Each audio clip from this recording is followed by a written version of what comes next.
Sana maging bumaba yung mga bilihin po natin. Kasi sa sobrang taas po, pati po yung mga pamasahe, tsaka yung sahod po ng tao. Sana po maging tumaas po. Yung mga bilihin talaga, dapat unahin nila, gasolina. Sa lugar kasi namin, masyadong crowded na.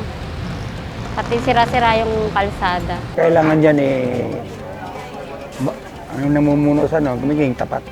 Number one yun, maging tapat sa isa't isa.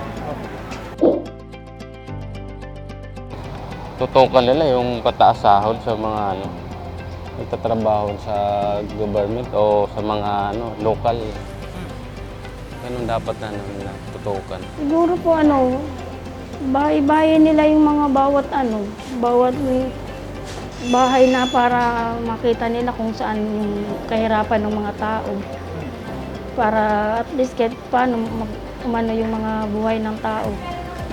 Katulad ng mga livelihood po, makabigay po ng livelihood. Sana yun matutukan nila yung mga nasa mababang nagtatrabaho, taasan yung sahod nila. Sana po maging masaliksik sila sa mga mamamayan na lalo mahihirap po.